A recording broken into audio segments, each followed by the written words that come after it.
샤이 보수, 샤이 진보 이야기 좀 할게요. 지금 상황은 그런 거예요. 수도권 지금 민주당 압도적이라고 그랬죠. 아까 전체 여론조사 판세에도 그 수도권이 많이 포함이 안 된 상태에서도 민주당이 70대 40 정도로 앞서고 있잖아요. 그리고 아까 좀 전에 이야기했죠. 수도권 판세는 20% 차이 난다고. 수도권 전체가 다. 그러니까 대구 경북을 제외하고 부울경은 거의 맞붙어 있다고. 지지율이 차이 나봐야 1, 2% 차이밖에 안 난다고. 당 지지율은 후보만 좋으면 이길 수도 있는. 그러니까 지금 김영춘 후보 같은 사람들이 이제 치고 나가죠. TK 같은 경우는 조금 어렵다고 치더라도 포기하면 안 되고요. 나는 세 군데는 봐요. 수성 갑을하고 구미 을은 정도는 저는 봐요. 솔직히 말씀드리면 가능성이 있다고 보는데 문제는 이제 샤이에 대한 기준이에요. 기준. 샤이는 어떤 면에서 보면 여론조사 전문가들이 일종의 핑계거리일 수도 있어요. 이게 샤이란 말이 본격화된 건 트럼프 당선 때문에 그런 거잖아요. 네. 여론조사에 안 잡히는 뭔가가 있다는 거야. 샤이가. 그걸 보면 사람들이 그걸 못 잡으면 여론조사가 아니지라고 해요. 틀린 말이야 맞는 말이야. 맞는 말이죠. 맞잖아요. 근데 그건 샤이가 있다는 건 간단히 말해 두 가지는 있다고 생각해요. 굳이 분석하자면. 자기 자신의 의사를 표현하지 않는데 왜 표현하지 않느냐에 관한 문제. 첫 번째는 내가 지지한 후보나 당이 부끄러워서. 트럼프 그런 경우잖아요. 대놓고 트럼프 지지한다고 말하면 또라이 취급받을까 봐. 그런 거 있잖아요. 그리고 원천적으로 이슈를 많이 타는 사람들. 에이 모르겠다. 그런 놈들이 있어 내 주위에도. 미통당이고 민주당이고 상관없이 그냥 나쁜 이슈 나오면 욕하고 좋은 이슈 나오면 칭찬하고 그런 사람도 있어요. 나 그런 건 샤이라고 안 보고 그 여론조사에 그게 그러니까 지금 미래통합당 쪽에서는 샤이가 5% 정도는 있을 거라고 그냥 기대하고 있는 거예요. 그 기대한다는 그 말 자체가 너무 안쓰러워 보이는 게, 그러니까 미국 선거에서 샤이라는 그 용어가 처음 등장하게 됐던 계기 자체가 트럼프 대통령한테 표를 줬던 그 계층이 흔히 이제 미국에서 레드넥이라고 이야기를 하는 그 농사 짓는 그 농업 지역의 그 대다수 농민들이 평소에는 여론조사 전화도 안 받고 어떤 정치적인 의사표명을 전혀 하지 않다가 트럼프 대통령의 어떤 정통 정치에서 벗어난 굉장히 파격적인 연설 하나를 보고 아, 저 사람 괜찮구나 라고 해서 갑자기 표로 등장한 거예요. 그러니까 미국 선거에서 미국 정치에서도 그 샤이 보수라고 일컬었던 그 사람들은 그러니까 평소에는 등장하지 않았던 건데 트럼프라는 그 인물을 통해서 갑자기 끌어올려졌기 때문에 그 사람들한테 붙일 이름이 필요해서 샤이 보수라고 이름을 붙이는 거지. 그 사람들이 평소에 정치에 참여했던 건 아니란 말이에요. 그런데 우리나라 정치에서 여론조사에 드러나는 이 표심들은 계속 그러니까 미국하고는 완전히 환경이 다르잖아요. 대한민국에서 농사 짓는다고 해서 TV 안 보고 신문도 안 보고 이런 거 아니지 않습니까? 대구 경북 농업 지역이라고 하지만 거기에 정치 토론하는 그 어르신들 이야기 들어보면요. 국제 정세까지 다 다룹니다. 그러니까 그 완전히 다른 거예요. 그러니까 샤이 보수라는 개념 자체는 그러니까 저는 예전 처음 들었을 때부터 좀 우리나라에 적용하기는 웃기다고 생각했는데 틀리면 내가 이야기한 게 나중에 결과적으로 틀렸을 때를 대비해서 전문가들이 보험용으로 끼워 넣은 거예요. 아 그러니까 내가 말했잖아. 샤이가 있던 뭐가 있건 그거를 잡아내지 못하면 전문가가 아니라고. 그러니까 트럼프의 그 당선 이후에는요. 여론조사 전문가들이 대한민국도 지난 총선이 바로 그런 흑역사고 미국 여론조사도 트럼프의 당선을 맞추지 못한 게 흑역사예요. 근데 미국은 샤이 진보라고 그러니까 샤이 트럼프라고 표현해 주는 건 있어 이유가. 어떤 의미가 있냐면은 내가 지지하고 싶은 후보가 긍정적 메시지를 갖고 있을 때예요. 그러니까 샤이 진보라는 건 예를 들면 대구 경북 같은 데서 내가 민주당 지지한다는 말을 못해. 심지어 서울 서초에서도 이정근 후보가 최근에 인터뷰하는 거 보니까 민주당이란 말을 그 지역에서는 꺼내기가 힘들다고 얘기하잖아요. 그런 경우에 조용히 가서 민주당을 찍을지언정 여론조사에 안 나타난다고 하는데 여기서는 이제 예를 들어서 갤럽 같은 경우에 리얼미터보다 민주당 그러니까 미통당 지지율이 한참 떨어지잖아요. 이 부분은 사람이 조사하면 부끄러워서 나는 차마 미통당 지지 못해요라고 말한 그런 사람들이 일종의 샤이일 가능성 분명히 있다는 거긴 합니다. 근데 샤이라는 말 자체가 샤이 진보보다 샤이 보수에 대해서 더 많이 말을 하는 게 사실은 지금 좀 쫄리는 데서 거는 기대 같은 거예요. 그러니까 멀찌감치 그냥 야, 저 공동묘지에 귀신이 있어 이런 거랑 비슷하거든요. 보이지도 않는데 막 짜내가지고 조상신이 도와줄 거야. 약간 이런 말 같습니다. 네, 샤이라는 게 네, 그 실제로 존재하는 건지에 대한 문제부터 생각을 좀 해봐야 될 것 같아요. 그러니까 여론조사에서 과연 샤이가 벗어났냐라는 거예요. 그 우리가 얘기하는 그 샤이라는 게 그 무당층 안에 있는 걸 얘기하는 게 아니겠느냐라는 저는 생각을 하거든요. 왜냐하면 아무리 내가 만약에 대구에 살아. 내 대구에 살아서 주변 사람들한테 나 민주당 지지한다고 말하기가 뭐해? 아 그래 샤이야. 그렇다고 해서 여론조사에서 내가 민주당 지지한다고 얘기를 안 하는 건 아니란 말이죠.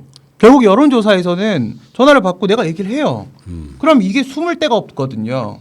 그러니까 이 샤이라는 부분에 있어서 변화 가능성을 얘기하려고 하는 거라면 그것이 부동층이나 무당층이나 중도층이라고 우리가 뭐 여러 가지 이름으로 부르는 그 부분을 얘기하는 게 아닐까 싶은데 그랬을 때 중도는 뭐 언제나 적극적 중도, 소극적 중도 나눠지는 거고 적극적 중도야 그 열심히 여러 가지 정보나 자료를 찾아서 자기 스스로 결정해 갈 거니까 이건 우리가 손댈 수 있는 문제가 아니고 그럼 남아 있는 소극적 중도 이 부분을 우리가 땡겨 와야 되는 것인데 얘네들은 결국은 동조이론 밴드웨건 효과에 따라서 뭔가 분위기가 휩쓸고 가면 그냥 따라온 애들이거든요.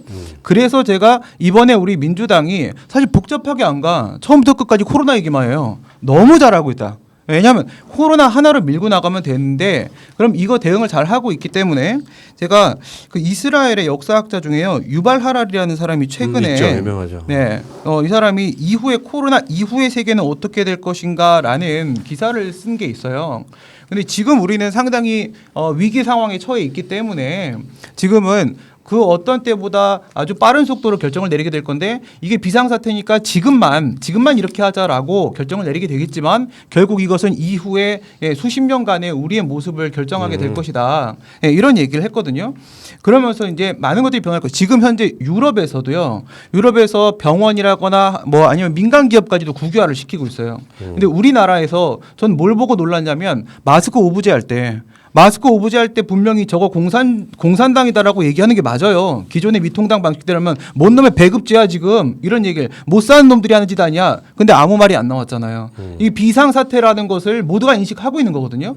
그 얘기는 뭐냐면 부산에서 뭔가 기류가 바뀌고 있는 것 역시도요. 이런 걱정을 하는 거야. 지금 만약에 민주당을 미통당이 흔들어 버려갖고 문재인 정부가 힘들어지게 되면 이후에 이 코로나가 폭발될 수도 있다는 사실을 이들도 느끼고 있는 거거든요. 왜? 우리끼리만 있을 땐 몰랐는데 외국의 예를 보니까 너무 빠른 속도로 번지고 있고 너무 많은 사람들이 죽어가고 있다는 거예요. 그러면 문재인 정부를 흔들면 안 되겠다라는 생각들이 그렇지. 있을 겁니다. 내가 두 가지 분석을 했었거든요. 첫 번째, 코로나가 선거운동을 해주고 있는 게 맞아요. 여기서 지금 정부 여당을 흔들어 버리면은 그 기조가 깨진다고 아까 말한 딱 그 지점이 하나 있는 거고요. 그러니까 이게 지금 여론조사라고 하는 것이 또 이런 지점이 있거든요. 투표행위라는 게 그런 게 있다고. 야수님이나 마차님이나 신민님이나 되게 어떻게 투표를 해왔는지 나는 잘 모르겠지. 디테일하게는. 나는 한 번도 우리 결을 벗어난 적이 없는 사람이고 대개가 다 그래. 근데 투표행위를 미국으로 따지면 민주당이나 공화당 같은 타고난 정당이라고 하잖아요. 애초부터 자기 부모가 민주당이고 공화당이면 공화당이라서 그게 안 바뀐다고. 근데 문제는 내가 투표행위를 함에 있어가지고 한번 바뀌었자. 계속 한나라당, 새누리당을 찍다가 어느 날 갑자기 이 새누리당을 안 찍고 민주당을 찍은 경우가 생겼어요. 그래서 막 부울경에 시장, 뭐 도지사 이런 사람들이 다 민주당으로 바뀌었어. 한 번 바꾸기가 어렵지. 한 번 찍기 시작하면요, 내가 말씀드렸죠. 내 찍은 투표행위가 맞았음을 증빙하려고 하는 게 있다고요. 그러니까 그때 지방선거 때랑 다를 거야라고 말씀하시는 분들은 지지율이 달라진 게 아니라 후보의 차이예요. 예를 들면 우리 지역에 예를 들면 당 색깔 없는 사람들 입장에서 봤을 때는 누가 더 똑똑해 보이고 유능해 보이느냐로 찍는 거지. 저는 그렇게 생각을 하거든요. 일반적인 심리 분석이라는 건 그런 거라고. 그렇게 찍어서 심시이기 때문에. 그렇게 찍어서 넘어온 사람 여기 있습니다. 그러니까 네. 난 그 구조가 분명히 있다고 보기 때문에 샤이 보수나 진보라는 표현을 쓸 정도가 되겠느냐. 예를 들면은 수도권 내에서는 샤이 보수가 있다고 말하는 여론조사 전문가들이 꽤 있어요. 왜? 부끄럽다는 거지. 그런데 그러니까 그렇게 분석하는 사람들은 샤이가 한 3%를 5%에서 있으면 지금 수도권에서는 민주당 후보가 미통당 후보를 최소 그 밖으로 앞서고 있어야 이긴다는 논리예요. 근데 나는 거기에 대한 반론을 하고 싶은 거예요. 최소한 대구 경북이나 부울경에는 분명히 샤이 진보가 있는데 거기는 지역적 분위기. 내가 차마 지지한다는 말을 못 꺼내고 꼭 가면 동네 엄마 아저씨 식당 같은 데 가면 문재인 대통령 욕하기 바쁜 사람들 틈에서 내가 무슨 얘기를 하겠습니까? 거기서 꽃처럼 피어난 게 구미시장이야. 근데 거기는 분명히 샤이 진보가 있다고 생각하고 수도권이나 이런 데서는 다른 이론으로 접근할 수 있어요. 그러니까 표 가불론. 제가 항상 이야기해 왔잖아요. 완전히 질이 멸렬해 있던 이 당이 황교안이라고 하는 그러니까 김병준이라고 하는 비대위원장 시절을 끝내고 황교안 당대표를 뽑죠. 작년 일이에요. 작년 초의 일이에요. 그리고 끊임없이 지금까지 문재인 정부를 욕해왔죠. 그런 당이 없었어. 막 나라가 막 폭망해가지고 경제 난리가 났고 무슨 아비규환 표현까지 나왔지. 그러니까 그쪽에 있던 지지자들이 와 우리 황교안 잘한다 나경원 잘한다 하면서 자신들의 투표 지지 의사를 다 밝혔단 말이에요.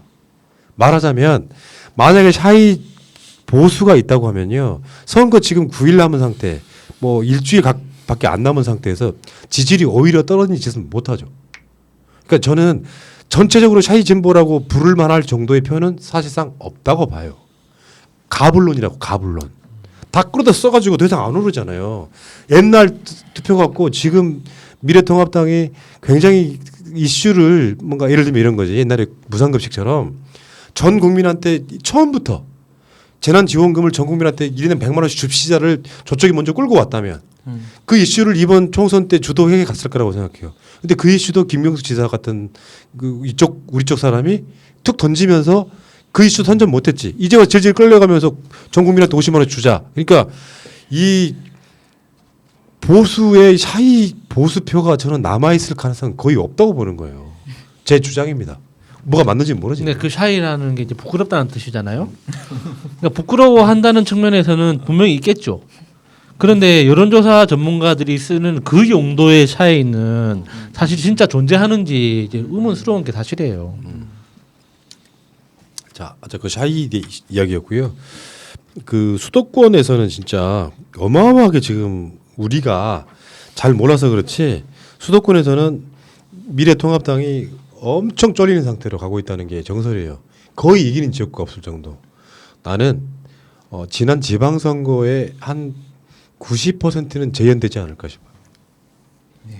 물론 거기는 이제 각 지역 뭐 선거구마다 조금씩 다른 국회의원이 나오긴 하겠죠. 근데 이게 하나 우리가 그러니까 디테일하게 지역구별로 보는 게 아니라 전체 큰 판세로 봤을 때 그러니까 이게 패턴으로 아직 정착된 건 아니기 때문에 확신하기는 힘들지만 2012년, 2016년 선거를 보면 2012년 당시의 대통령 지지율하고 2016년 당시 대통령 지지율하고 그 여당의 전체 의석수하고 비슷하게 가는 그런 패턴을 보이거든요. 그러니까 2016년 같은 경우에 총선이 있을 때쯤에 박근혜 지지율이 한 33%, 34% 이 정도 나왔어요. 근데 그 당시 새누리당이 뭐 우리가 이번에 총선 하면은 뭐 180석 간다, 뭐 200석 간다 막 그렇게 했잖아요.